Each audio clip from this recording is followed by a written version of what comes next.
এটা আমার 2 নাম্বার বউ। তোমার জ্বালানিতে অতিষ্ঠ হয়ে বিয়ে করছি। পিছন দিক থেকে। তোমার তো দেখি সব দিকেই সমস্যা।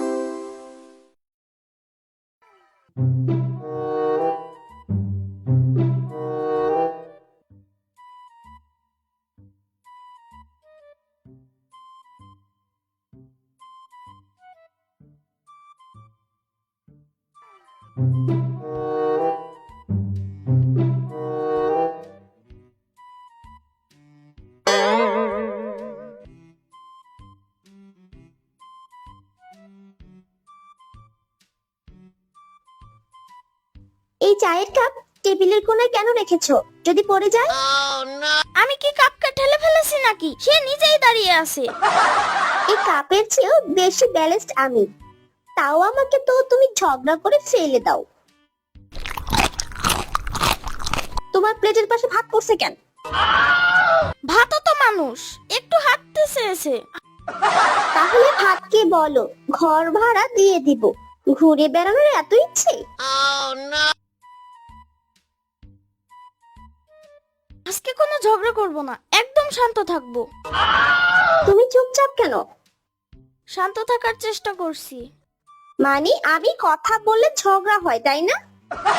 আমি তো কিছুই বলিনি। এই যে তুমি চুপ থেকেও ঝগড়া করো, কি রকম লোক তুমি? আমি বিয়ে করে 2টা ডিগ্রি পেয়েছি, একটা বউ আর একটা যুক্তিবিজ্ঞানের পিএইচডি। ঝগড়া না করলে তো ভালোবাসা বোঝা যায় না। তাহলে আমি অলরেডি প্রেমের মাস্টার শেষ করে ফেলেছি। হেনাকে নিয়ে আমি খুব বিপদে আছি, আমার একটা কথাও শোনে না। কি যে করি? এবার ওকে উচিত শিক্ষা দিতেই হবে। আরে জমিদারের পুত, কি এত চিন্তা করতেছো?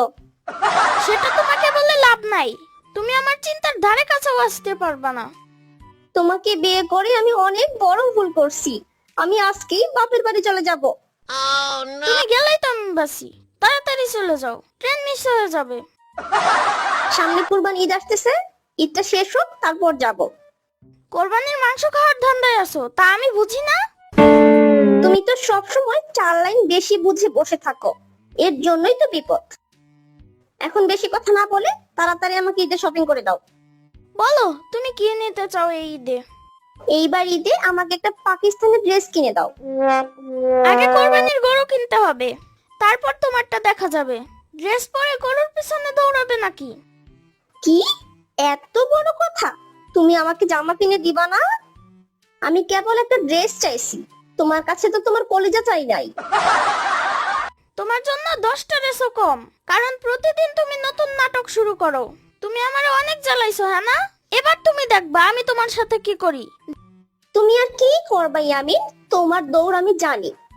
তোমার দৌড় তো এই ঘরের চৌকাঠ পর্যন্ত। ডোন্ট আন্ডার এস্টিমেট মি, হ্যাঁ না? Wait and watch. আইসে ইংরেজি প্রফেসর।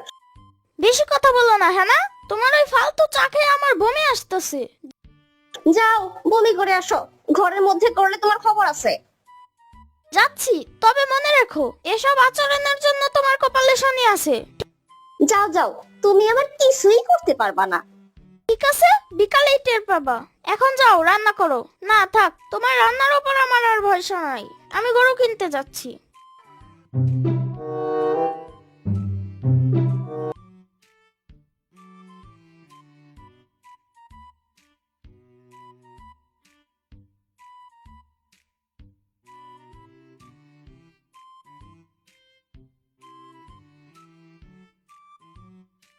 হ্যানা, এই হ্যানা, দেখে যাও তোমার মতো একটা গরু কিনে আনছি।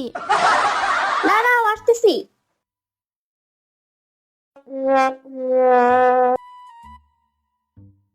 গরুর সামনে এসে কি বললা? গরু আমার মতো? না না, তুমি ভুল বুঝছো। গরু তোমার মতো না, তুমি গরুর মতো। আর তুমি? তুমি ভেড়ার মতো, সারাদিন শুধু ভে ভে করো। গরুর বদলে যদি তোমাকে কুরবানি দেওয়া যেত, তাহলে আর এই বকবকানি শুনতে হতো না। এই আমি কি এত ভাবতেছো? কিছু না, একটু পরেই বুঝবো আমি কি ভাবছিলাম।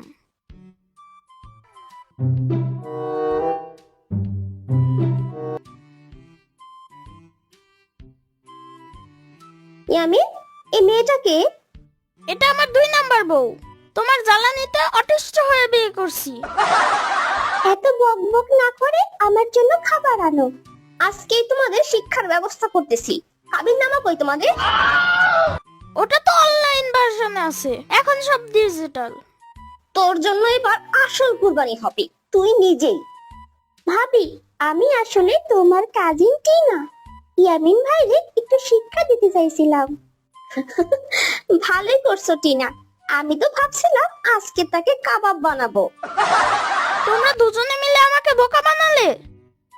এই তো আমাদের কুরবানির স্পেশাল সারপ্রাইজ।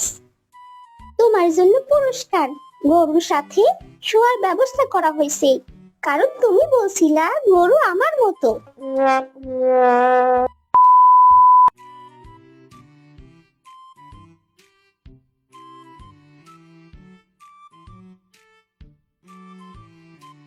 তুই একমাত্র বন্ধু রে ভাই, তোকে নিয়ে এবার ঈদ করতে হবে।